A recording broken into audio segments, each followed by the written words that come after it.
Whether it is the total amount of wagers placed or the annual revenue generated, Ontario's regulated iGaming market continues to grow on a year-to-year basis. And to explore why this market is continuing to thrive, we spoke with Paul Burns, the president and CEO of the Canadian Gaming Association. So without further ado, please enjoy the show.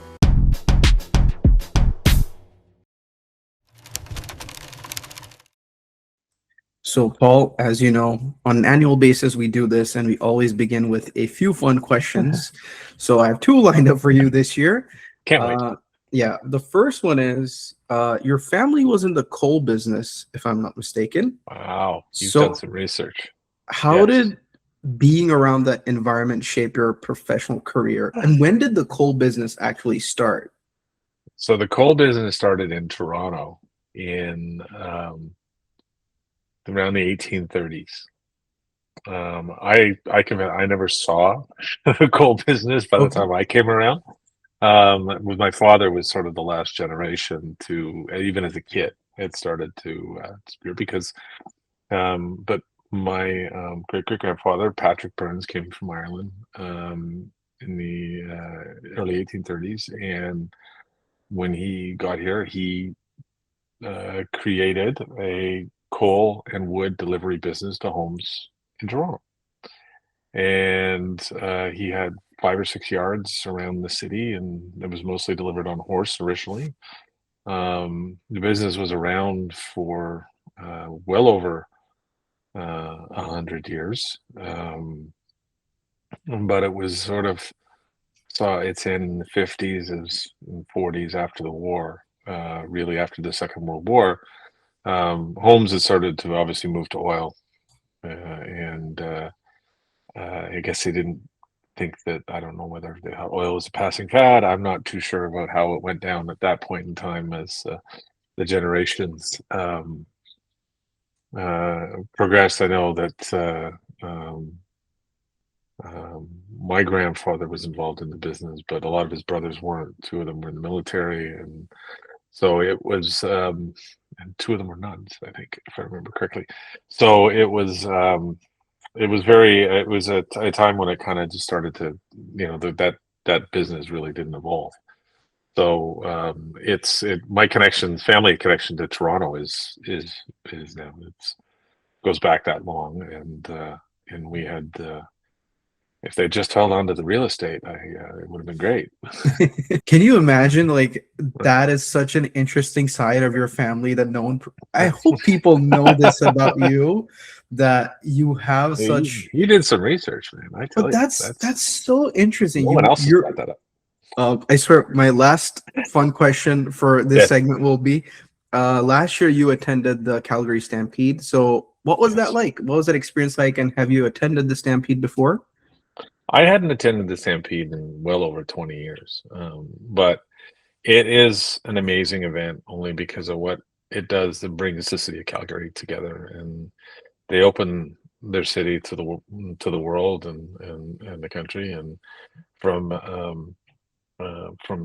not only because of obviously celebrating their heritage and the cowboy culture, and seeing the rodeo and all that stuff is fantastic, and but also the way the corporate world in Calgary, it just opens, everybody steps back, and for 10 days it's a lot of socializing and networking and a lot of fun, and it's a great way to meet. And I probably ran into the premier half a dozen times because she probably did 100 events in the 5 days I was there, and as well as the provincial cabinet, and I'm Premier Mo from Saskatchewan. Doug Ford was there, and I brought in the federal prime minister was there for a few days in cabinet, and you really just you go and everybody's out and networking, and you get the chance to meet and talk to people, and it's just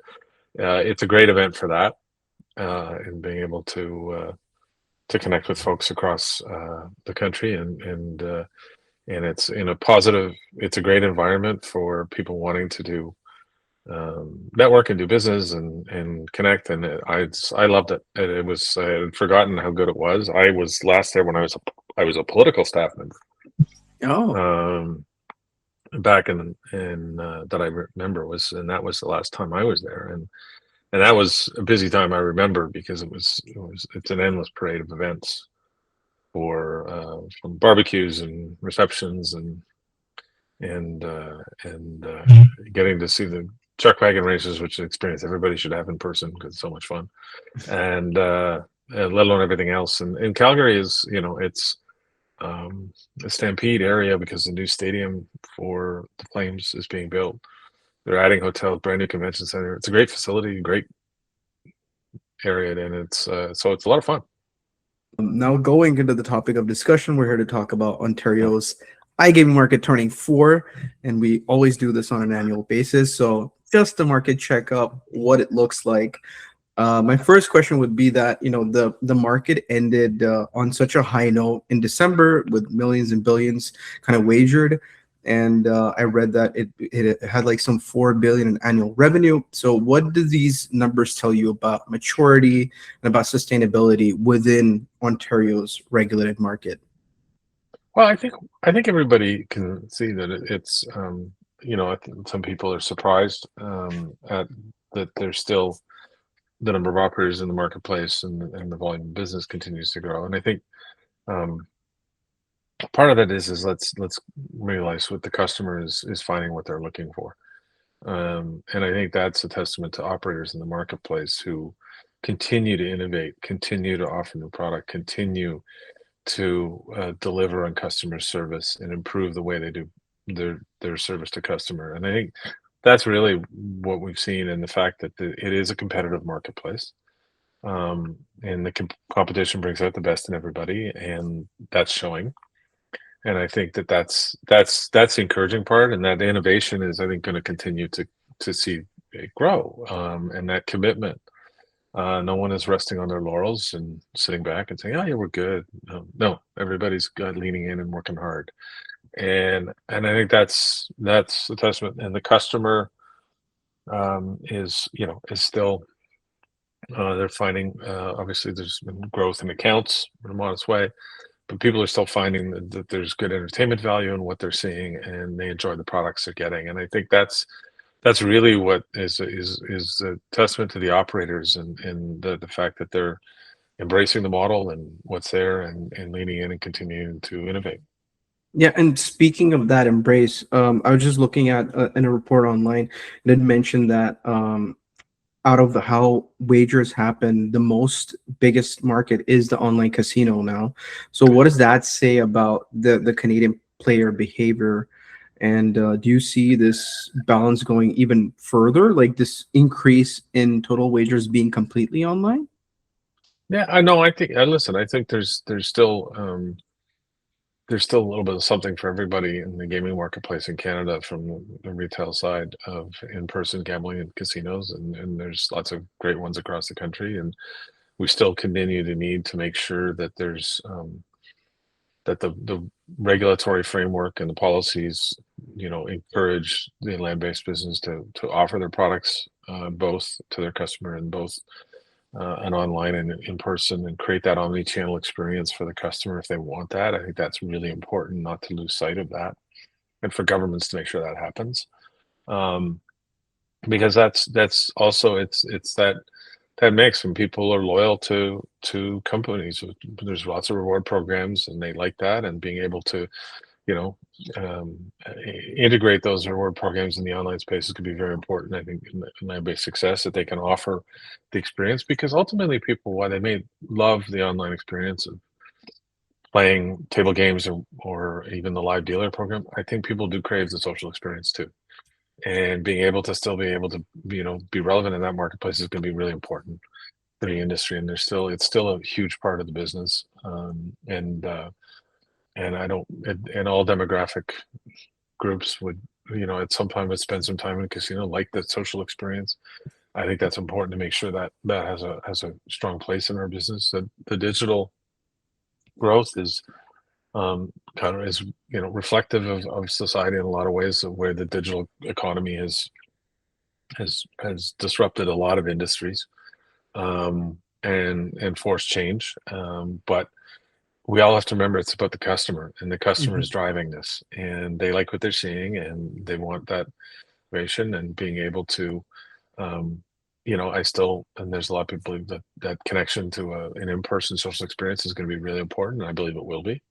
But I think what you're going to see is that there's lots of um, product in the market. There's people are having to compete hard Mhm. to on not just in any bonus or incentive side, but in terms of just the product you're offering, the games they can access, and the experience that they're having in that digital environment. Exceptionally important to make sure that that's working for customers and they enjoy that experience, because they do have choice, right? And I think that's where and we want to make sure that the policies and the regulatory framework continue to ensure that that innovation can happen, Yeah. um, and thrive. Because listen, it's there's all kinds of, as I say, the innovation in product, and potentially, there's probably new products that will come along in time, and we have to make sure we're relevant to the customer, and that's going to be important, and that's what the operators want to do, um, and they want to build that loyalty from their customers too, and that's why they're trying to deliver with rewards programs and good service, and an ever wider range of games and products that people can play and experience. Yeah, that was my next question. You mentioned the player experience and what sort of Yeah. offerings you have as an iGaming operator, but what do you see as some of the biggest sort of contributors in increasing that player adoption? I'm sure consumer protection also kind of plays a role in this, right? Like the consumer feels safe betting on a platform that is regulated. But what are some core elements you see as something that increases that player adoptability? Well, what we see is, and from um, we've done a little bit of research, when we were looking at, we did channelization studies in British Columbia and Alberta in the past last year, and asking customers what they look for in a site. Why are you playing on that site versus this site? And a lot of it comes is there was no surprises in that, really. And for any operating business knows that it's that friction that creates things. When there's the lower the friction with the customer, which means it's easy to deposit, it's easy to withdraw. I can easy to sign in when all of those pieces that they're really important, and clear and transparent bonusing and all of those things that we hear from customers that they really like. And so, I'm not saying anything that any operator probably doesn't already know or experience, and that's where that loyalty comes from having the complete package, I think, in many cases, and the innovation, looking at new sports products and new ways to build a sports bet, or a new experience with the slot game, crash game, anything. People, you've got a lot of variety, and that's always going to help, right? People want to get them to try new things. Um, Everybody's got exclusive games that they're offering, and getting people to sample those.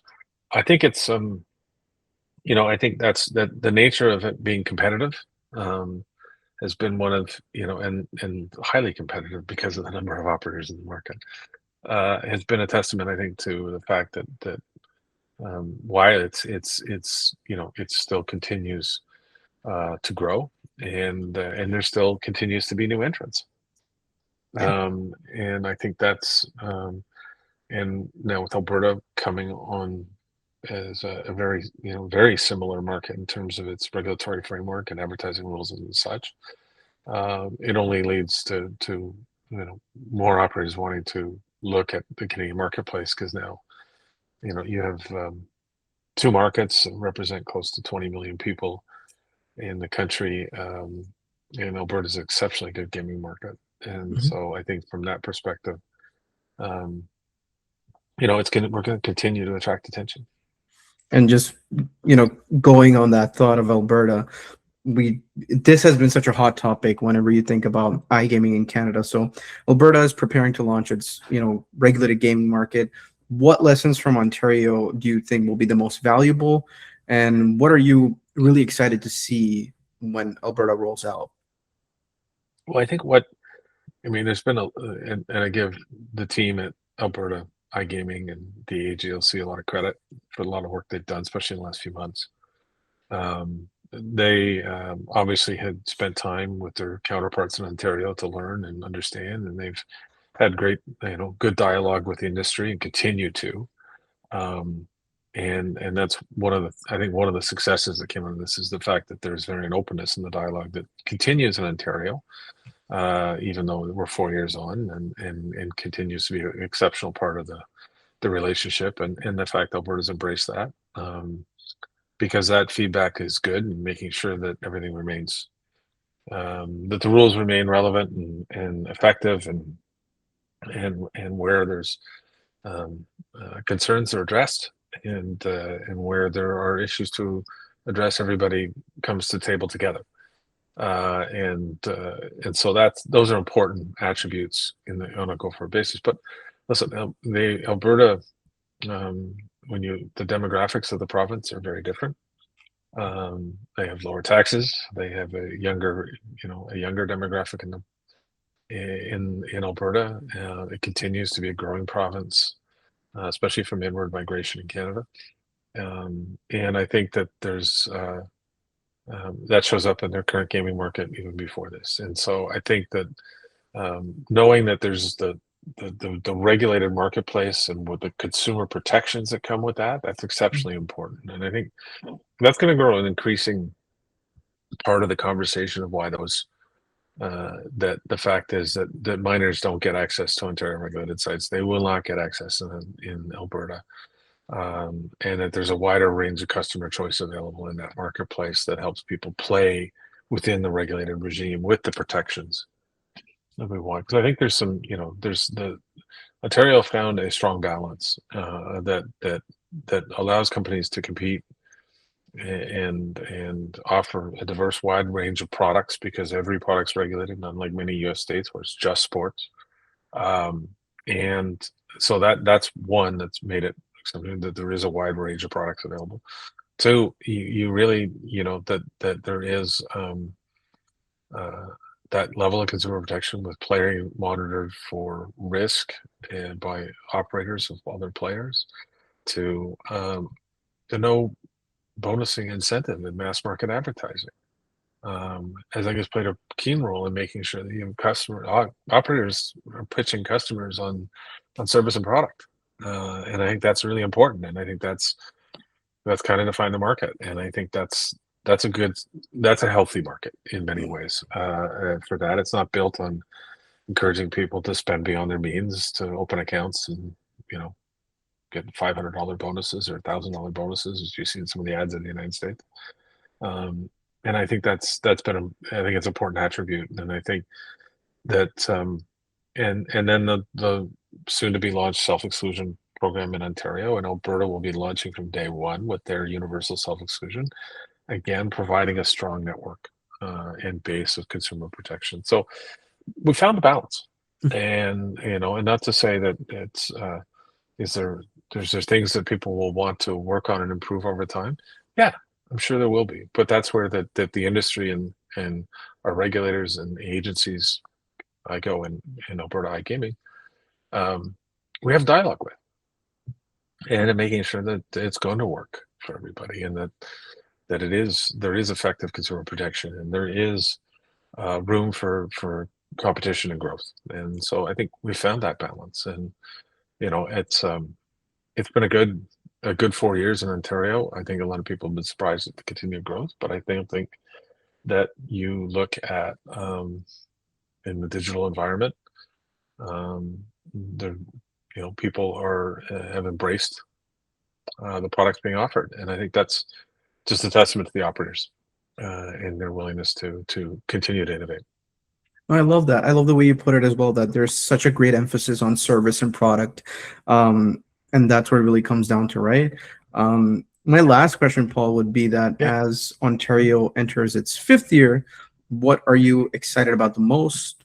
It doesn't even have to be Ontario. It could be, what you look forward to maybe in Alberta or Canada in general. And what are some challenges that you see that the industry should be aware about and should be preparing to tackle? Or what are you just excited for? Well, I think I think we're still going to continue to see new entrants to the marketplace, and there's some very prominent names that still haven't, but are working towards entering the Ontario marketplace, and I think that's always great for consumers. So I think one of the things the industry, and we're starting to talk to the industry more about, is that people better understanding our product and people understanding the work and the effort that goes into the consumer protection side, the level of engagement around player tools that help people manage their player and player education. And I think we need to be stronger at telling our story this year. And I think that's something we're going to work hard on, because I still think that there is those are detractors to the industry often don't understand um, oh, how the business even works, and the fact that um, minors don't get access in a regulated space. That there are high levels of control over what the content of the advertising is.